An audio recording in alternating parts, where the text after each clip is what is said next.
So hello, I'm Seb Raguideau. I'm a postdoc in Christopher Quinn's group at LM Institute, and today I'm going to talk about Longflow, which is a metagenomic pipeline, assembly-based. So first, I'm going to give you a quick overview. Then I'm going to talk about co-assembly and co-binning, about short-read integration. Then I got some figures, and that's going to be it. So it's a standard metagenomic pipeline. It does assembly, annotation, gives you mags. So that's about it. But it got some few interesting features. So as input data, it takes either IFI or ONT. It does an assembly.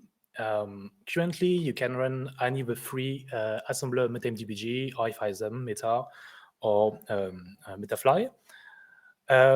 Just a note that MetaMDBG is actually from our group, so it's really nice, obviously.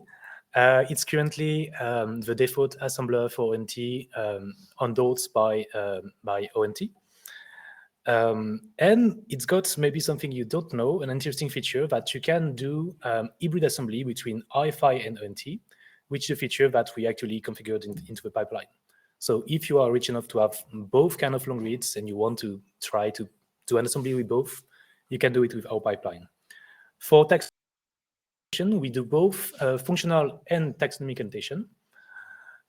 So interestingly, with long reads, you can actually look at 16s. So that's what we do. We do 16s calling and classification. We do also content classification with cat and bat. And for function, we have by default KEGG ontologies and interpose scan. You can also configure your own blast search. And for instance, I would use that to do CARD antibiotic resistance search by homology. Then regarding binning, we are currently using by default 3-binner, Concoct, MetaBat2, and TomuBin2. So I need to use Concoct because I'm part of Christopher Quinn's group. Chris built Concoct, so I do have to do, but it is actually quite good. Believe me. We do pairwise sort of mag consensus, and at the end, the set of mags we obtain, we pass it through GTDB, and we get taxonomic sort of classification of the mags. So end results are going to be an assembly, a list of mags, some taxonomic and functional annotation. Any kind of information you get at the assembly level, you can also obviously report it easily at the mag level. So you get also automatic functional annotation of your mags. And so something I quite like as well is to get profiling of my function and taxon, as in the coverage, the abundance of any KEGG ontology in all of my sample. So that's also an output. So this pipeline has been built with a workflow management system, in particular SnakeMake. So if you don't know about this kind of sort of system, it's allow you to easily schedule your task by taking into account the sort of resources of you have access to, so RAM and CPU. And it keeps track of if the task is sort of done or not. When the task is done, it can sort of schedule automatically the next one, etc. If you got an interrupt, it's going to sort of detect it and restart from there. So it's quite handy. What's handy as well is that it allows for containerization, something that we did exploit extensively in Longflow because actually all our dependencies are within container. So installation is just about installing SnakeMake, maybe Conda, and then downloading all the container. Then another feature of SnakeMake is the ability to deploy easily on HPC. What it means is that it can directly sort of send a job to your favorite job handler, like Slum, for instance, and monitor it.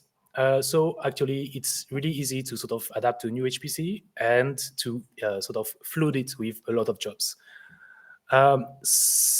Yeah, the keyword was scalable, and that's sort of important because, for instance, I had jobs, scales where I launched more than 100,000 jobs.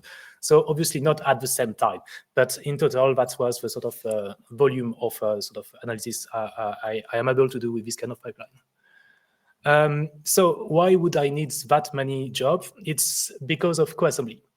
So I think we talked a bit about this in previous session of MICROBIOME.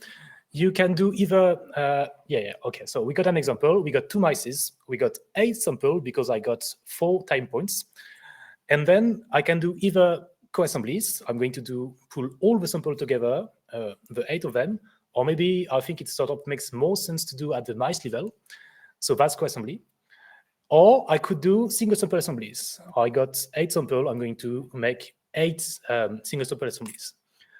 So actually, the thing is, you could do both. Why not do both? So that's what we do. And why do we do that? Is because when you look at the results in terms of mags, you will see that the pool of the mag from single sample assembly and co-assembly, they don't completely overlap. And when they do overlap, you would see that potentially one approach gives you better quality mags or actually different quality. So you might want to sort of just select the best one. Then co-binning. Co-binning is what we do when we have a single sample assembly, and potentially you still want to sort of try to get a good result in terms of the quantity of mags you obtain. A typical sort of workflow would be to use one sample to do an assembly, and then use this sample for the binning only, as in extracting the coverage of your contigs to do the binning. But potentially you are completely losing all information of co-occurrence of your contigs over multiple samples, and you could maybe, if you have them, use some other sample, the coverage of your contigs coming from one sample. I'm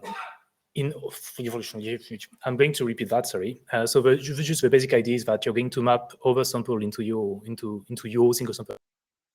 So you get more observation of your contigs, more co-occurrence, and better results. So that's co-binning. That's nothing really sort of new, but actually that's super handy.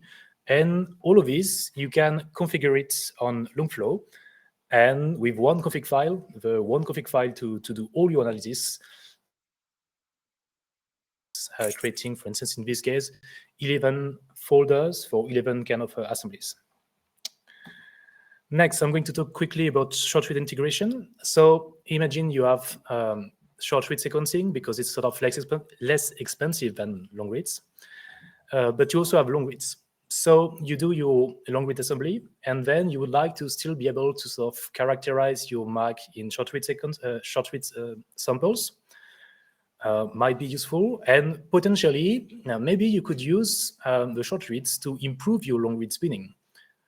Okay, so I got no time. So we do use read mapping. Read mapping doesn't work because of mapping ambiguity.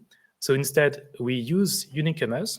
And unique KMRs is just the idea that you look at unique KMRs in each of the contigs. We got this unique KMR set.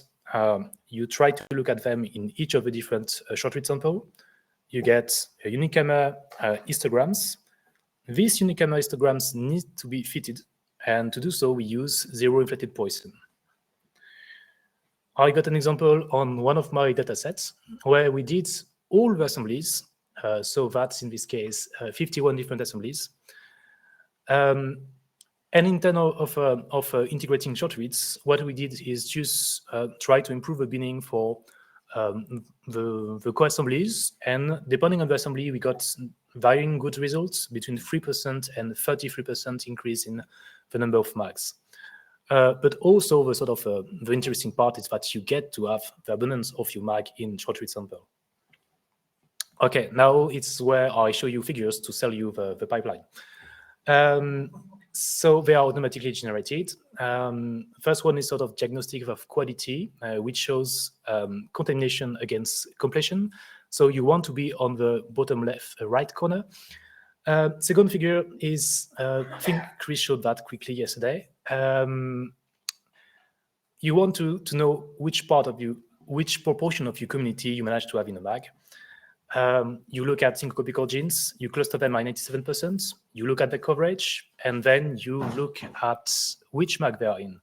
This is the case for the soil, where you can see that even if you have a lot of mags, most of the community is not captured by mags, and the part which is not captured is low coverage, so less than 10 of coverage. Last one is just rendering of GTDB-TK phylogeneity classification.